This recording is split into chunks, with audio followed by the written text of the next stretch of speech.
Jay here, Stretford, Paddock. This is the one-on-one interview, and joining us, as always, during the transfer window is Dharmesh Sheth from Sky Sports News. Dharmesh, it's deadline day, and yet it doesn't feel like there's a lot happening for Manchester United on this deadline day. Usually when we've spoken to you on deadline day, there's been last-minute deals, there's been low moves, there's been all sorts going on. I'm almost pining for the days when we used to bring in the likes of Wout Weghorst and Marcel Sabitzer, because it's just like, it's all gone a bit quiet on it from Manchester United. It has. I mean, I can say to you, never say never, but it does feel like this time that there won't be any incomings. United have got a game tonight as well, so I think the full focus is going to be on Wolves at Molineux tonight. You are right, the last couple of windows, they have done stuff on deadline day. Marcel Sabitzer this time last year in the January transfer window, he came in for, on loan until the end of the season. And then on the summer transfer window, they went quite big in spending during the window, and then a couple of loan deals came in right at the end. Sergio Reguilon, who since left the club again, Sofian Amrabat came in on loan, and then there was the Altay Bayindir signing. That was only a £5 million signing, but all three of those signings, even though we know they were happening, during that week, they actually got confirmed on deadline day. There's nothing to suggest this time that something is going to happen at United this time. And Erik ten Hag has said as much in those news conferences. I don't think Manchester United have actually got the money to even do a loan deal. Such is the sailing so close to the wind of profitability and sustainability of Wolves, which every club is looking at. Hence why it's been such a quiet window generally, not just at United. As always, though, with Manchester United, there are stories, reports, rumours, whatever you want to call them, doing the rounds. One story, or you might want to put this in the rumour category, is we saw it in a couple of newspapers that Jose Mourinho potentially could come back to the club, or feels like he has unfinished business at Manchester United at Old Trafford. Do you ever see a scenario where Jose Mourinho ends up back in the Manchester United dugout? I didn't think he'd go back to Chelsea, and he ended up doing that.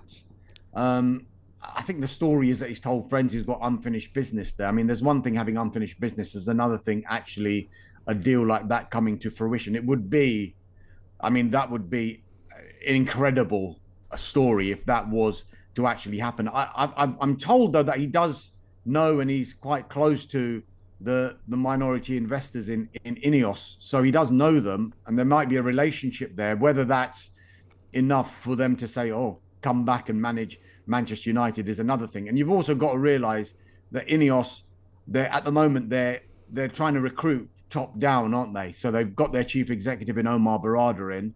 They want to get sporting directors in as well. They want to get a recruitment team in, and then they want to assess everything, and that would include the manager. And you just wonder Mourinho would be the fit for someone like INEOS, given the history that he has at football clubs where it seems to be a maximum of 3 seasons before he goes. Is that what INEOS are after? Or are they looking now who is going to be the long-term solution with regard to the manager? Is it going to be Erik ten Hag, or is it going to be someone else? And when you think of someone else, you're kind of now thinking of a more younger manager who's going to be able to work in a system that INEOS will basically introduced at Manchester United. You wonder whether Jose Mourinho, if he was to come into a situation like that, whether it would work in a situation like that for Mourinho compared to potentially another young manager. So, look, I know that it's a cliche. Football's a funny old game, but this would be one of the most incredible things if he was to come back. Talking of incredible things, I've seen another rumour this morning doing the rounds. So let's call it a rumour. Reports in a couple of websites and newspapers that Arsenal could be looking at Marcus Rashford. He's already been linked with a move to PSG. Do you see anything happening with Marcus Rashford? Obviously not today, but in the summer, do you think Manchester United are keen to keep hold of Marcus Rashford, or do you see him moving on, especially with everything that's been going on lately? He signed a bumper new contract last season, but that was when, it was an in-form Marcus Rashford. This is, I think, now the 3rd time he's been disciplined under Erik ten Hag. There was the game just before Wolves where he got dropped and came on in the second half, didn't he? And he scored the winner at Molineux, didn't he? And he's returning to the squad potentially tonight, and it happens to be Wolves away again. There was the Manchester derby birthday party earlier on this season, and then, of course, the Belfast nightclub. Now, he's been punished for all three, but he's back in the fold after all three, which is a telltale sign in itself, in that they probably see Marcus Rashford having a long-term future at Manchester United. I'm sure there will be potential suitors for him. Paris Saint-Germain have been linked with him for the last 2 or 3 seasons, haven't they? So their name will always come up. The Arsenal one I haven't heard personally, but you know what? How much money would someone like Marcus Rashford cost as well? And how much money would, if Manchester United were to sell, how much money would Manchester United want for a player like Marcus Rashford? I can't see a situation where United will be looking to sell him, but he's not doing himself any favours. Let's be honest about it. Disciplinary wise, it's not the best look for Marcus Rashford, especially when you've got INEOS coming in, when the discipline, you'd have to say, is probably going to go up a notch as well, because they want to sort out everything on the football side of Manchester United. So I think Marcus Rashford would probably just be best just to keep a low profile, focus on his football, and start scoring goals again on a regular basis like he was doing last season. Yeah, that's what we all want to see. We can talk about one move, one deal, and that's Facundo Pellistri to Granada. I think it's a low move. I think when I look at Pellistri, obviously a good young player, but it just feels like Erik ten Hag doesn't fancy him in this low move. I know it's not with a view to a permanent deal, but it just sort of, for me anyway, indicates that this isn't a player the manager looks as part of his plans. Yeah, it's one of those where, I mean, I think he has been given a few opportunities, probably not as many that he wanted, not that many starts, admittedly, but it's clear that he's not part of the immediate short-term plans. But I think United have been quite clever with this one. I know it's not fashionable to praise United when it comes to recruitment and potential sales as well, but what they've tried to do in this transfer window, more than any other transfer window, is to try and generate investment from young players and academy products who aren't going to get in the team and aren't going to make the grade. And I know some people will say, look, a load of these players, maybe, in the past couple of seasons who have left, Charlie Savage, Zidane Iqbal, Anthony Elanga, James Garner, and in this window, Mejia, Hannibal Mejbri, Alvaro Fernandez, and now Facundo Pellistri, among others. Oh, why aren't these guys being given a chance? These young players should come into the team. Well, some players have been given the chance and have taken them. Kobbie Mainoo and Alejandro Garnacho are like staples in the first team just now. So if you do perform when you're given the chance, Erik ten Hag has shown that you will get into the team. I think there's an acceptance with every club that, every academy graduate isn't going to work. But what United are trying to do is either generate talent from the academy, or if it doesn't happen, generate investment. And that's what they've done with the deals that they've done during this transfer window. Loan fees that they're getting from these clubs. Also, the wages are coming off the books. And if they do well, they're attaching reasonable option prices on these players as well, so that they can get money, and also inserting sell-on clauses and maybe buyback clauses and matching clauses as well. The Facundo Pellistri one is probably a no-brainer with regard to how they've done the deal. Granada are going to pay his entire wages. There is a loan fee involved as well, and it's a straight loan. Now, if he does perform well, he will return to United in the summer with 12 months left on his contract, but United will have an option of a further year. So if they do want to sell, the market value is likely to go up if he does perform well in La Liga. I think they might have learned a little lesson here, United, with what happened with Donny van de Beek. I think I've mentioned this to you guys before. I think initially, before he went to Everton on that loan spell, I think they wanted to loan out Donny van de Beek, United, to a La Liga club, because they felt that Van de Beek would be suited more, his football will be suited more to that style of football. And if he had gone to a La Liga club and performed well, and then potentially they could have sold him in that summer at a much higher price than the kind of deal they're getting with this loan plus option with Eintracht Frankfurt, which, they're making quite a big loss on what they spent on Donny van de Beek initially. So I think if Pellistri can perform well in a league where they believe he can do well, then I think it's only going to do one thing to his price, and that would probably raise his market value.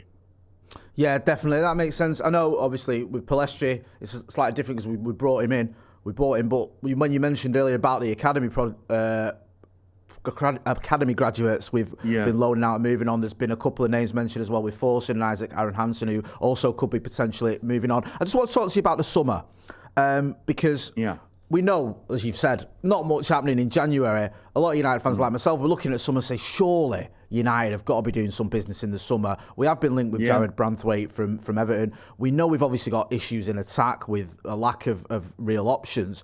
Do you see United doing much in the summer? Yeah, I think they have to. A lot of it is going to depend, and I'm sorry to bore you about these three letters, PSR, profitability and sustainability rules, but everyone has got a huge eye on it. Now, if you believe everything that Erik ten Hag is saying in these news conferences, that they can't physically do any kind of deal, including a loan, then by deduction, Manchester United, even though they're operating within profitability and sustainability rules, they must be sailing really close to the wind to breaching those rules. So they've got to be really, really careful how they do all these deals. Hence why, just quietly and under the radar, they've been trying to do these deals for these young players to just generate some sort of money ahead of the summer. But just the state of some of these contracts that United find themselves in with some of these players, just by that, they're going to have to bring in a number of players. You look at the right-back situation, you think that could be a priority. The central defence, it looks like, you mentioned Jared Branthwaite there. I mean, that looks like a huge hole, or holes that will need filling at United, because you've got a situation where Lindelof is going to enter the final 12 months because they've triggered that 1-year option. So they're either going to sell or renew come the summer. That you would assume that that's going to happen. Varane's into the final 6 months. If they can't agree a new contract with him, they're not going to trigger the option on the current terms, so he will leave on a free. Johnny Evans, I think he's 36 now, even though he's done really well. Obviously not a long-term solution. They wanted to sell Harry Maguire last summer. What's going to happen with him come this summer? Lisandro Martinez is the only one that you would actually say 100% he will be starting if he's fit next season.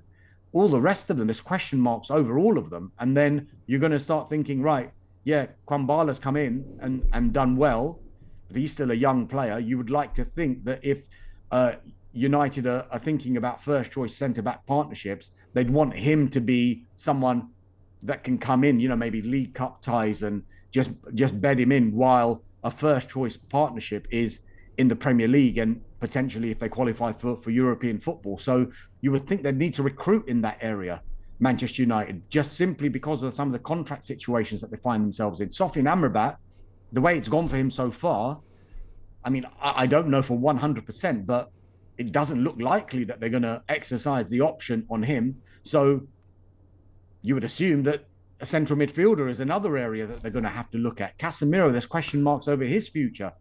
Are they going to try and sell him and then bring in another player there? And we've talked about the forward position to help out Rashford.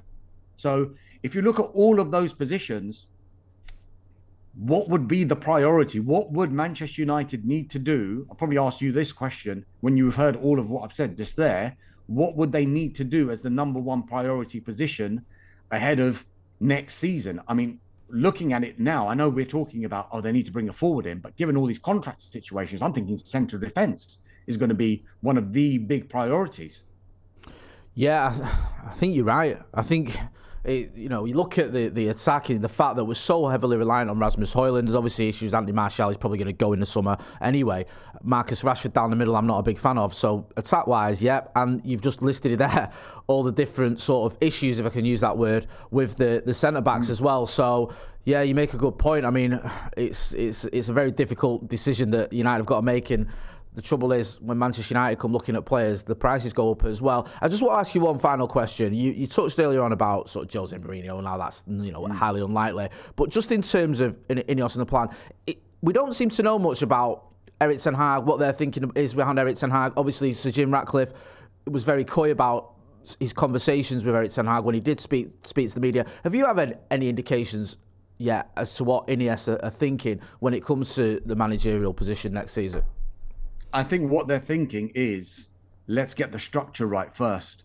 Yeah, I know a lot of Man United fans, and I've come on this show and you're asking, are United going to sign anyone?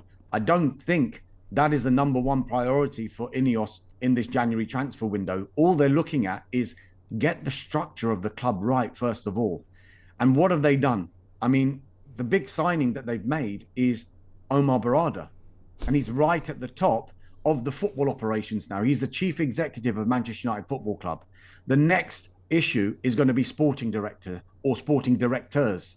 And then below that, the recruitment team. So once they've got all of that in place, that's when they're going to decide what they're going to do with the manager and various players and recruitment.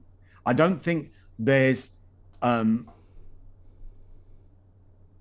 immediately INEOS are thinking we need to keep Erik ten Hag or we need to get rid of Erik ten Hag. They're obviously going to have an opinion on what they think of what the job Erik ten Hag is doing. Are they taking into consideration the mitigating factors of all the injuries that he's had as well? But I think Omar Berrada, alongside INEOS, alongside the sporting directors, they are going to be the ones who are going to make that decision. Until they've got all of that infrastructure in place, I don't think they're going to make that decision on Erik ten Hag. It's going to be thought about before the summer. I'm sure Manchester United will want to get that structure in place as soon as possible, because before you know, we're talking about deadline day in the winter transfer window. Before you know it, the summer transfer window is going to be coming around, and they're going to need to make big decisions. And well before then, they are going to want to know who the sporting director is at Manchester United and who the manager and the coaching staff is at Man United.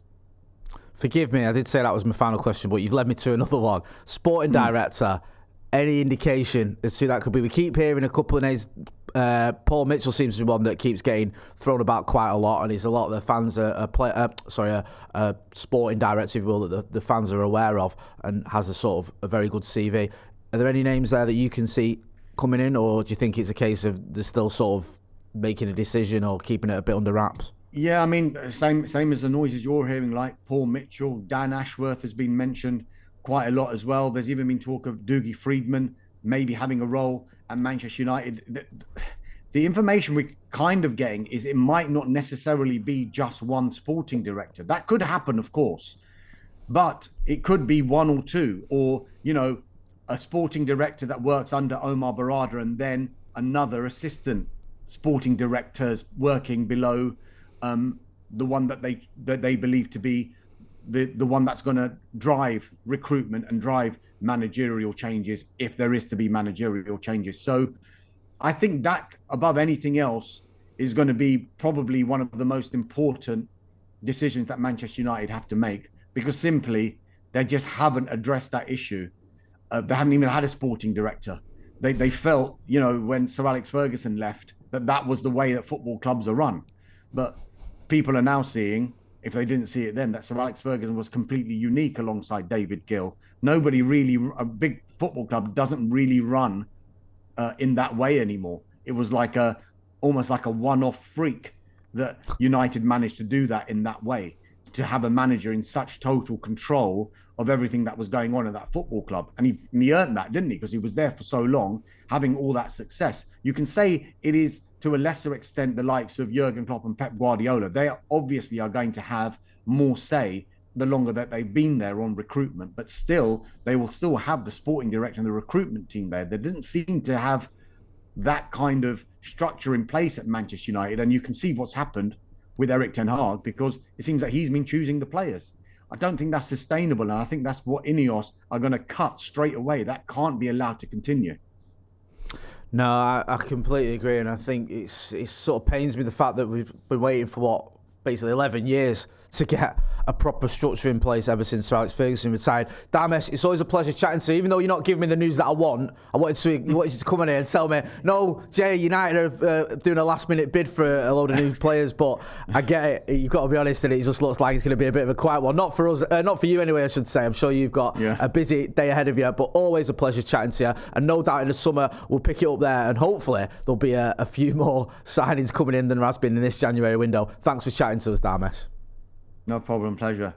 So, not much happening in terms of transfers. Could Jose Mourinho be the next Manchester United manager? Could Marcus Rashford end up at Arsenal? Highly unlikely. Hopefully, this summer, we will see more players coming in to Old Trafford, because let's face it, we do need a bit of a rebuild. Big thank you to Dharmesh Sheth from Sky Sports News for coming on the channel and chatting to us. I've been Jay Motty. This has been a one-on-one interview with Dharmesh. Don't forget to hit like, share and subscribe. Thanks for watching.